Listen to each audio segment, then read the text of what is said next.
Hello, আপনাদের কাছে আমি একটা নতুন রেসিপি নিয়ে এসেছি।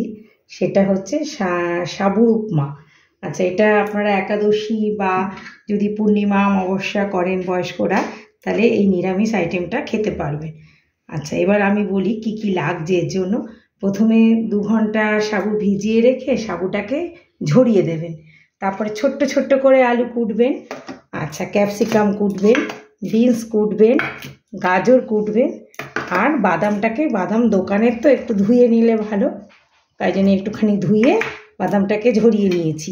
একটু কাঁচা লঙ্কা কুচিয়েছি, একটু সাবু এই সর্ষে আর একটা শুকনো লঙ্কা, আর এদিকে হচ্ছে কারি পাতা।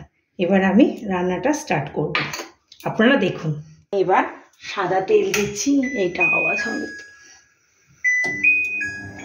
কড়াইতে সাদা তেল দিলাম সামান্য, খুব পরিমাণ বেশি দেওয়া যাবে না, কারণ এটা তো একটু হেলদি ফুড, বেশি তেল দিলে সেটা আবার খারাপ। আপনারা যদি মনে করেন একটু সামান্য ঘি দিলেও দিতে পারেন। আর একটা শুকনো লঙ্কা হাত দিয়ে কেটে দিয়ে দিলাম, তারপরে দিয়ে দিলাম সর্ষেটা। যখন ফুটে উঠলো তখন আমি দিয়ে দেব এই কারি পাতা।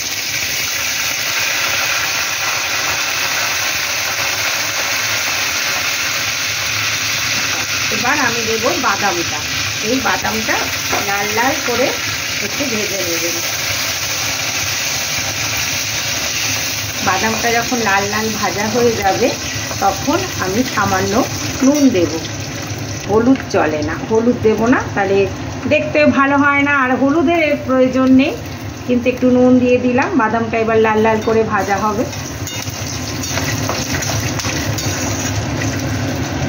বাদামটা ভাজা হচ্ছে, এবার আমি আলুটা দেব। এই আলুটা ফার্স্ট দেব, দিয়ে একটু সামান্য ঢাকা দিয়ে দিলে আলুটা কম আগে এটা হয়ে যাবে, নাহলে আলু গলবে না, অথচ শক্ত হয়ে যাবে। একটু যদি ঢাকা দিয়ে দিই ভালো হয়, তাহলে আমি একটু সামান্য ঢাকা দিয়ে দিচ্ছি, তাহলে আলুটা ভাপে ভাপে নরম হয়ে যাবে, ভাজাটাও ঠিকঠাক হবে। এবার ঢাকাটা দিয়ে দিই। হ্যাঁ, দেখুন বন্ধুরা, আলুটা কেমন লাল লাল করে ভাজা হয়ে গেছে। এরকম একটু লালচে লালচে ভাজতে হবে, একটু হালকা ব্রাউন শেপ আসবে। এবারে আমি দিয়ে দেবো বিনসটা দিয়ে দিলাম। ক্যাপসিকামটা একটু বাদে দেবো, কারণ ক্যাপসিকাম খুব নরম জিনিস, ওটা দ্রুত নরম হয়ে যাবে, মানে বেশি গলে যাবে। আচ্ছা, এইবারে দিলাম হচ্ছে গাজরটা দিয়ে আমরা নাড়াচাড়া করছিলাম। গাজরটা দিয়ে নাড়াচাড়া করছি। নুন তো আগেই দিয়ে দিয়েছি। সামান্য লঙ্কা দেবো, কারণ সাবুতে বেশি লঙ্কা চলে না, সাবু না খুব হালকা জিনিস, বেশি ঝাল চলে না, অল্প লঙ্কা দেবো। এবার আপনারা যদি ঝাল খাবেন মনে করেন দিতে পারেন, তবে সাবুতে বেশি ঝাল চলে না। একটু লাল লাল হবে তখন আমি ক্যাপসিকামটা দেবো। এই যে এবার বিনসটাও একটু গলে গলে আসছে, একটু নরম না হলে তো শক্ত থাকবে, তাই একটু গলে গলে আসছে। এইবারে আমি ক্যাপসিকামটা দিয়ে দেবো।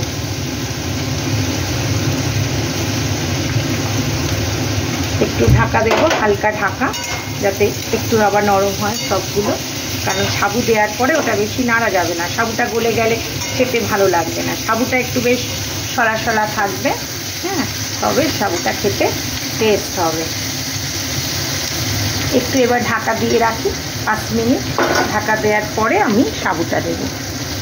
এখন এবার লাল লাল করে ভাজা হয়ে গেছে বেশ।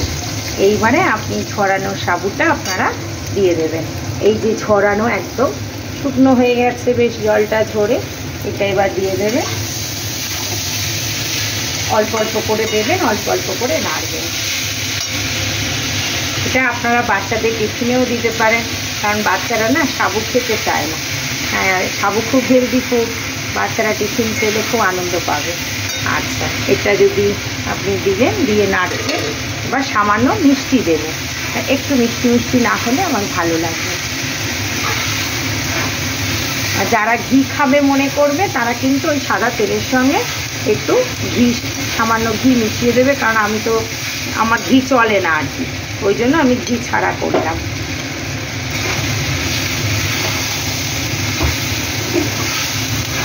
নামাবো। আমি একটু সামান্য চিনি দিয়ে, যে যেমন মিষ্টি খায় একটু হালকা মিষ্টি হলে এটা খেতে টেস্ট হয়, একটু হালকা মিষ্টি দেবো, দিয়ে নামাবো। মিষ্টিটা এবার আমি দিচ্ছি, দেখুন একটু মিষ্টি দিই, ব্যাস এই মিষ্টিটা দিয়ে দিলাম। এবার একটু নাড়বো।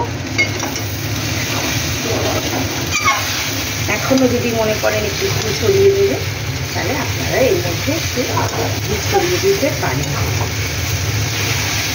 খেয়ে দেখবে ভালোই লাগবে খেতে।